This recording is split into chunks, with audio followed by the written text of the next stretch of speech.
야식 많이들 드시죠? 근데 저녁 7시만 넘어도 뭔가 안 먹는 게 좋다고 하잖아요. 저도 병원 문 닫고 집에 가서 저녁 먹을 때가 거의 8, 9시거든요. 근데 그러고 나면 소화도 잘 안 되고 새벽에 부대끼고 그렇더라고요. 웬만하면 우리는 야식을 안 먹는 게 좋잖아요. 근데 정말 부럽게도 고양이들은 밤에도 뭔가를 먹는 게 도움이 됩니다. 제가 고양이 병원 운영하면서 정말 경험이 많으신 보호자님들도 많이 만나 뵙고 있거든요. 근데 생각보다 사람처럼 끼니를 챙겨주시는 보호자님들도 은근히 계시더라고요. 근데 고양이들이 사람처럼 새끼만 먹고 아침에 밥 먹을 때까지 계속 빈속으로 있으면 별로 좋지는 않거든요. 근데 새벽에 뭔가 소름이 끼쳐서 쳐다보니까 우리 고양이가 우리를 빤히 쳐다보고 있는 거 경험해보신 적 있으신가요? 그리고 새벽에 자꾸 우리를 사냥하듯이 덮치고 깨무는 고양이들 있잖아요.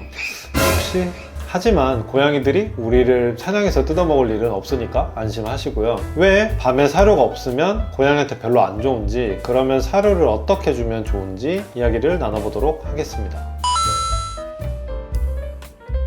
첫 번째, 공복이 너무 길어요. 공복이 너무 길면 공복구토를 하기가 쉽습니다. 아침 먹기 전에 노란색 위액이나 하얀 거품구토를 해놓기도 하거든요. 특히 설사를 하고 있거나 구토가 좀 잦은 위장관염을 갖고 있는 고양이들은 공복이 길수록 더 좋지 않습니다. 저희가 속이 안 좋으면 좀 굶기세요 하던 때도 있었는데, 사실 위장관이 비어있을수록 소화기관이 더 손상될 수 있거든요. 그래서 너무 오래 빈속으로 있는 건 좋지 않습니다.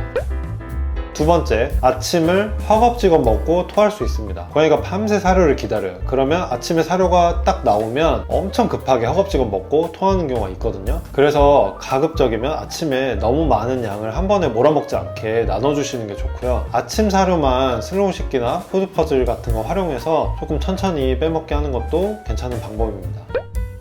세 번째, 우리를 자꾸 깨워요. 특히 새벽 4, 5시쯤에 사람을 깨우거든요. 물론 고양이의 습성상 그 시간에 활동을 시작하기 때문에 우리를 깨울 수도 있거든요. 근데 어떤 고양이들은 배고파서 깨우기도 해요. 그래서 고양이가 엄청나게 울거나 보호자님을 막 깨물고 얼굴을 핥고 머리카락을 뜯고 이런 행동들을 보이기도 하거든요. 근데 이때 우리가 딱 일어나서 사료를 주게 되면 배고프면 저 사람을 깨우면 되는구나 학습하게 되기 때문에 꼭 고양이가 요구하기 전에 미리 사료가 있어야 돼요. 만약 사료가 충분히 있는데도 우리를 자꾸 깨우잖아요. 그러면 나 일어났으니까 관심 좀 보여줘 하는 행동일 수 있거든요. 그래서 오히려 좀 무시하실 필요가 있습니다. 자꾸 대답을 해주면 고양이가 목표를 달성하게 돼요. 그리고 점점 더 우리를 깨우는 게 심해질 겁니다.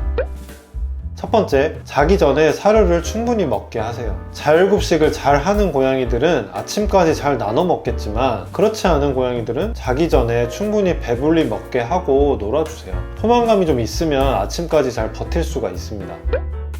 두 번째, 새벽 4, 5시에는 꼭 사료를 주세요. 고양이가 활동을 시작하는 4, 5시에는 꼭 사료를 주는 게 좋아요. 사람이 주는 것보다는 자동급식기를 사용하시는 게 좋거든요. 왜냐면 앞서 말씀드린 대로 사료가 없을 때마다 고양이가 사람을 자꾸 깨우게 되기 때문이에요. 집사를 깨워서 사료를 먹게 되면 보상을 경험하게 돼요. 그러면 점점 그 행동이 강화되는 거죠. 그리고 고양이가 나이가 들면 혹시 인지장애 같은 게 왔을 때 어떤 고양이들은 사료가 있는데도 사람을 엄청 심하게 공격하는 행동을 보이기도 합니다.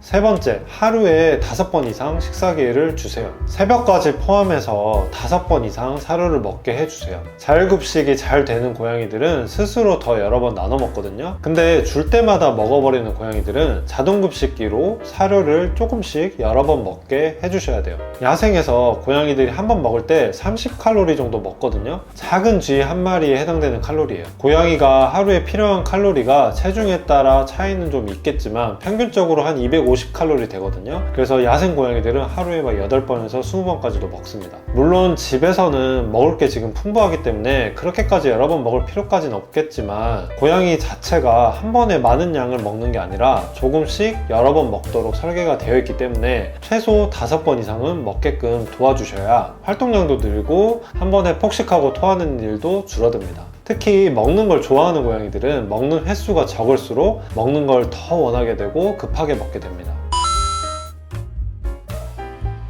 고양이는 사냥을 해야 본능이 해소되는 동물이잖아요. 근데 이제는 사냥을 하지 않아도 먹을 게 차고 넘치게 됐잖아요. 그러다 보니 비만이나 과체중도 늘었고 그러면서 활동량도 줄어드는 악순환에 빠지게 됐습니다. 그걸 해결하려면 최대한 여러 번 조금씩 먹도록 도와줘야 됩니다. 그게 최소한 하루 5번 이상이거든요. 그리고 좀 더 찾아다니면서 먹을 수 있게 해주면 좋습니다. 고양이는 사실 어렵게 먹이를 찾아 먹는 걸 개들만큼 좋아하지는 않는다고 해요. 근데도 우리가 이렇게 해줘야 되는 이유는 고양이들이 살고 있는 지금 실내 환경이 대부분 너무 단조롭잖아요. 그리고 먹을 걸 막 찾아다니면서 탐색할 필요도 없고 또 사냥을 하려고 움직이면서 돌아다닐 필요도 없어졌기 때문에 고양이들이 쉽게 무기력증에 빠질 수 있기 때문이에요. 사람처럼 삼시세끼만 먹고 아침 먹을 때까지 굶는 건 고양이한테는 그렇게 좋은 건 아니기 때문에 오늘부터 한번 먹는 패턴을 바꿔보시면 좋겠습니다. 이번 영상도 봐주셔서 진심으로 감사드리고요. 더 좋은 영상으로 찾아뵙도록 하겠습니다.